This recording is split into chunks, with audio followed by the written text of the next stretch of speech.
once you open the disk, you can clearly see that, you can see inside that if I put my finger in there, you can see that there's a motor, and when you put down this little tab, it fastens the top white plastic down onto the motor. So that way, the floppy disk's rotors can actually, the floppy disk drive can actually turn the floppy disk magnetic part. The magnetic part of the floppy disk.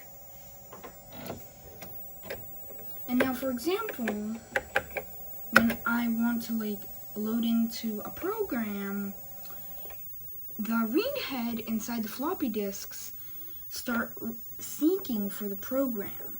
Like, I'm gonna show on Kitchen.